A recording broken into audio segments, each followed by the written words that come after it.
death in its lyrics. It all started in Tampa Bay, and today there are hundreds of bands from Brandon to Barcelona. Tonight, Dave Wagner and photographer Brad Houston take us inside this bizarre world of death metal. It's the most aggressive music there is.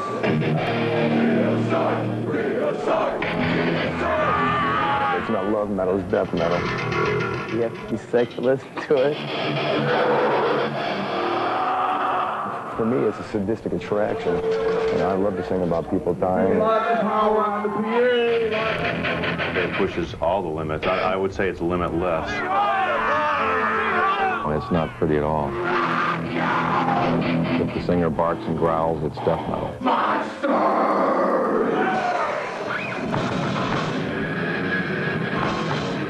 Death, obituary, massacre, morbid angel. If you think the band names say it all, their guttural lyrics say even more.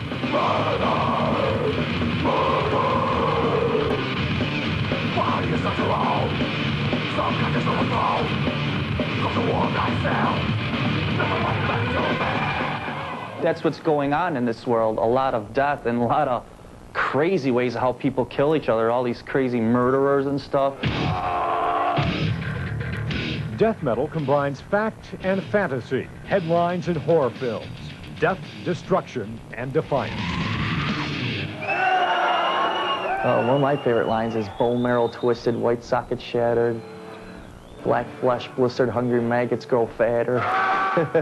This was entitled Systematic Execution.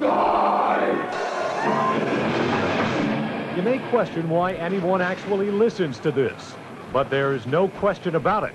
Tampa Bay is the death metal capital of the world. As to exactly why, I've heard everything from because there's so many retired people here that death is a common subject to that there's some kind of magnetic disturbance that makes people do this.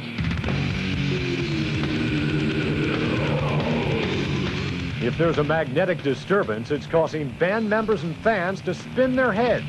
And every death metal concert prompts a contact sport known as moshing. This is the area known as the mosh pit. It's kind of like a hurricane. When it gets turning, it gets rough.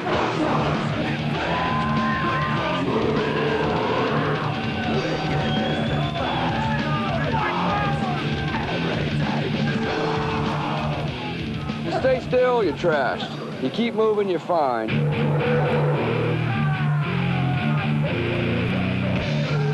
Stage diving becomes a lesson in human trust. It's just fun to, like, see a total stranger trust another total stranger to catch him turning flips off of the stage. We've had some bodyguards kicked and actually knocked out cold because of the combat boots that the guys be wearing. Battle scars become a symbol of pride. I got my lip busted, but I went in there and took the 3 dudes out, so it was pretty cool.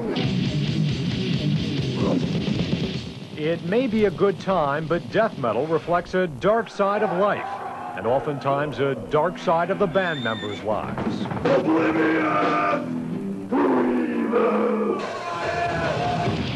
Glenn Benton of the group Deicide is on the extreme edge of this extreme form of music. An inverted cross is burned into his forehead. He's one of a handful of death metal musicians who says his lyrics are satanic.